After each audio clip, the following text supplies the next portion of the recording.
Hello বন্ধুরা, আশা করি আপনারা সকলেই খুব ভালো আছেন। এই কিছুদিন আগে রেডমি ভারতের বাজারে লঞ্চ করিয়েছিল রেডমি 9 নাম্বার সিরিজটাকে, যেখানে আমরা দুটো ফোনকে অলরেডি দেখে ফেলেছি, রেডমি নোট 9 প্রো এবং রেডমি নোট 9 প্রো ম্যাক্স।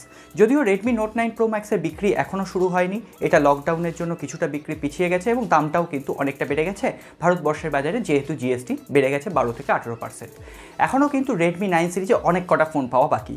তার মধ্যে একটি ফোন আসতে চলেছে, আমাদের বহু প্রতীক্ষিত রেডমি নোট 9, এবং আশা করা যায় এই ফোনটি কিন্তু লকডাউন উঠে গেলেই ভারতের বাজারে লঞ্চ হতে চলেছে। আজকে এই ফোনটির পুরো স্পেসিফিকেশন কনফার্ম হয়ে গেছে এবং কোন প্রাইস পয়েন্টে আসবে এবং এর সাথে সাথে কবে লঞ্চ হবে, ইন্ডিয়া এবং বাংলাদেশের বন্ধুরা কবে হাতে পাবেন, সমস্ত আজকের ভিডিওতে আপনাদের সাথে শেয়ার করব। তাহলে চলুন আর দেরি না করে আজকের এপিসোড শুরু করি।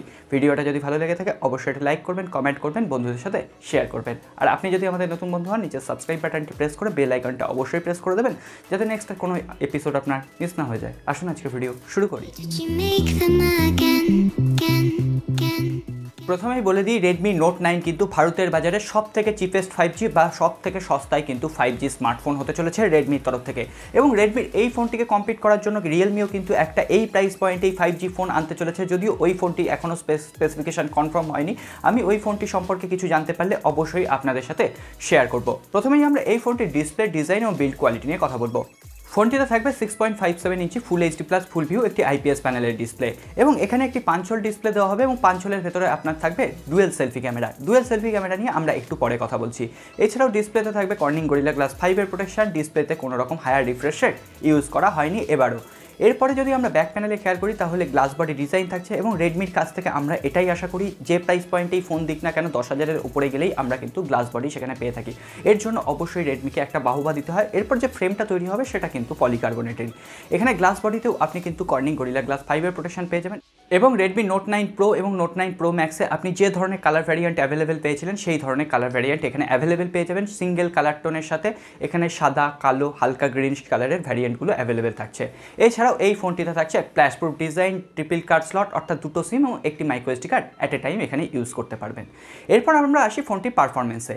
এখানে ইউজ করা হচ্ছে মিডিয়াটেকের ডায়মেনসিটি 800 প্রসেসর, যেটা খুবই পাওয়ারফুল এবং পাওয়ার এফিশিয়েন্ট একটি প্রসেসর। এবং এই প্রসেসরটি 7 ন্যানোমিটার টেকনোলজি বেস একটি প্রসেসর, এবং শুধু তাই নয়, এই প্রসেসরটি কিন্তু 5G এনাবেলড প্রসেসর।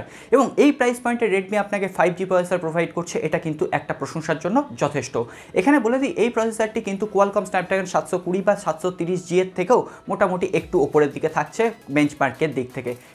এরপর যখন ফোনটি লঞ্চ করবে, এর অপটিমাইজেশন কেমন হয় সফটওয়্যারের ওপর, সেটা অবশ্যই আমাদের নজর থাকবে। এখানে আপনি পাবজি বা অ্যাসফল্টের মতো গেম হায়ার গ্রাফিক্স সেটিংসে অনায়াসে খেলতে পারবেন, কোনো রকম অসুবিধা হবে না। এর সাথে সাথে যে ডেইলি অ্যাপ্লিকেশনগুলো ইউজ করেন আপনি, সেগুলো আপনি স্মুথলি হ্যান্ডেল করতে পারবেন। ফোনটিতে আসবে অ্যান্ড্রয়েড 10-এর ওপর, এখানে MI UI 11-এর কাস্টমাইজেশন আপনি দেখতে পাবেন।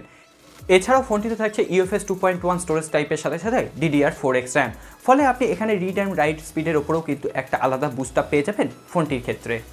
এরপর আমরা কথা বলবো এই ফোনটির ক্যামেরা সেকশন নিয়ে। এই ফোনটিতে আপনি কোয়াড ক্যামেরা সেটআপ পেয়ে যাচ্ছেন, 48 মেগাপিক্সেলের প্রাইমারি ক্যামেরা, এবং যেখানে স্যামসাংয়ের GW2 সেন্সর ইউজ করা হচ্ছে। এরপরে থাকছে 8 মেগাপিক্সেলের একটি ওয়াইড অ্যাপারচার লেন্স, 2 মেগাপিক্সেলের একটি ডেপথ মোড ক্রিয়েট করার জন্য, 2 মেগাপিক্সেলের একটি ম্যাক্রো লেন্স। একদম বাধা ধরা, গদের বাধা একটা ক্যামেরা সেকশন। এরপরে যদি আপনি সেলফি লাভার হন, আপনার জন্য থাকবে 16 মেগাপিক্সেলের একটি সেলফি ক্যামেরা, সাথে সাথে 2 মেগাপিক্সেলের একটি ডেপথ মোড ক্রিয়েট করার জন্য। এখানে আপনি ব্যাক ক্যামেরা দিয়ে 4K ভিডিও শ্যুট করতে পারবেন, থাকবে টাইম ল্যাপস, EIS, স্লো মোশনের মতো সমস্ত ফিচার্স। সুতরাং ক্যামেরার যে পারফরমেন্সটা সেটাও কিন্তু মোটামুটিভাবে মেনে নেওয়া যায় এই প্রাইস পয়েন্টে।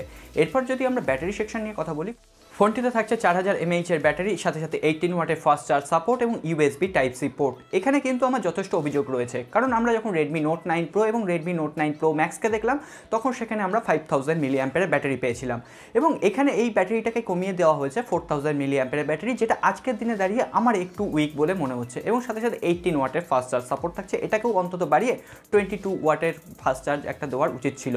এরপরে যদি আমরা সেন্সার নিয়ে কথা বলি, তাহলে সমস্ত সেন্সার অ্যাভেলেবেল থাকছে। এছাড়াও এর রেয়ার প্যানেলে কিন্তু ফিঙ্গারপ্রিন্ট সেন্সারটা থাকছে না, এর সাইড প্যানেলে ফিঙ্গারপ্রিন্ট সেন্সারটা থাকছে, যেটা রেডমি নোট 9 প্রো এবং রেডমি নোট 9 প্রো ম্যাক্সের ক্ষেত্রে আপনারা দেখে এসেছিলেন। এরপর আসি ফোনটির লঞ্চ ডেট এবং ফোনটির দাম কত হবে ইন্ডিয়া এবং বাংলাদেশের জন্য। তার আগে বলে দিই ফোনটির স্টোরেজ ভ্যারিয়েন্ট নিয়ে। ফোনটিতে আপনি 6GB র্যাম ভ্যারিয়েন্টের সাথে 64GB ইন্টারনাল মেমোরি এবং 8GB র্যাম ভ্যারিয়েন্টের সাথে 128GB ইন্টারনাল মেমোরি পেয়ে যাবেন। 4GB র্যাম ভ্যারিয়েন্ট থাকবে কিনা এখনও পর্যন্ত কনফার্ম নয়। এরপর আসি লঞ্চ ডেট। তার আগে বলে দিই, আপনি যদি এখনও আমাদের চ্যানেলটা সাবস্ক্রাইব না করে থাকেন, সাবস্ক্রাইব করে বেল আইকনটা অবশ্যই প্রেস করে রাখবেন, যাতে নেক্সট কোনো এপিসোড আপনার মিস না হয়ে যায়। আর ভিডিওটা ভালো লাগলে অবশ্যই একটি লাইক করবেন, কারণ আপনাদের জন্যই আমরা কিন্তু ভিডিওগুলো তৈরি করি। লঞ্চ ডেট এখানে দেখুন, এখন যেহেতু লকডাউন চলছে ইন্ডিয়ার বাজারে, মোটামুটি আপনি মে মাসের ফার্স্ট উইকে এই ফোনটি কিন্তু ভারতের বাজারে অ্যাভেলেবেল পেয়ে যেতে পারেন। এবং ভারতের বাজারে এলে ফোনটির দাম মোটামুটি 15,000 টাকার আশেপাশে হবে এর বেস ভ্যারিয়েন্ট। এবং যখন এটা বাংলাদেশে যাবে ওটা 18 থেকে 20,000 টাকার আশেপাশে কিন্তু আপনি ফোনটি পেয়ে যাবেন। এবং বাংলাদেশে কিন্তু মে মাসের মিড উইক থেকে এই ফোনটি আপনারা হাতে পেতে শুরু করবেন। তো এখন শুধুমাত্র সময়ের অপেক্ষা, লকডাউন কবে উঠবে এটার উপর নির্ভর করেই কিন্তু এখন ফোনগুলো ভারত বা বাংলাদেশের বাজারে লঞ্চ হবে। তো আমরা আশা করব খুব তাড়াতাড়ি যেন আমরা ফোনগুলোকে হাতে পেয়ে যাই।